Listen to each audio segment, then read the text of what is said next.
সকাল সকালে একটা বস্তা মার্কা ব্যাগ নিয়ে আমি আর মা চললাম ঘুরতে। না, কলকাতা থেকে যা গরম পড়েছে সেই গরম আর আমাদের পছন্দ হচ্ছে না, তো আমরা এক্সপেক্ট করছি আরও গরম।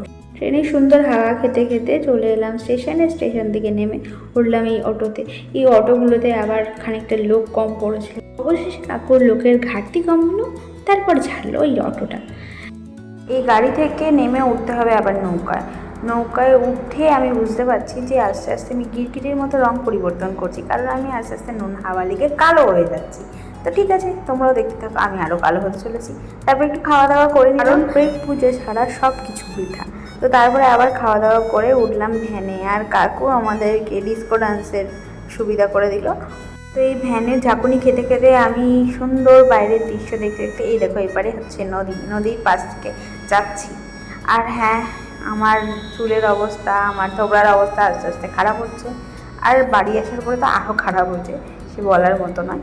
তারপরে আমার মায়ের কাছ থেকে জানতে পারলাম যে এখান থেকে গিয়ে আবার উঠতে হবে বোটে। প্রথমে আমি ভেবেছিলাম আমরাই প্রথম প্রাণী যারা এখানে উঠছি, তারপরে দেখলাম না, পিছনে আরও লোক আসছে। কিছু বুদ্ধিমান ব্যক্তির দয়ায় এখান থেকে পা পড়তে পড়তে আমাদের বেঁচেছে। আর এই যে এখানে মনে হয় গরুর মলমূত্র ত্যাগ করার জন্য জায়গা করে রাখা আছে। এখানে নদীর নোনতা হাওয়া আর তাপ উপভোগ করতে করতে দেখলাম যে আমাদের নৌকাও এসে গেছে। তো তারপর নৌকায় উঠে গেলাম। এদিকে দেখলাম ফেরিঘাট মেরামত চলছে, তাই জন্য একটু সুন্দর করেছে ওরা। এদিকে আইসক্রিমের লোভে আমাদের নৌকা ছেড়ে গেল।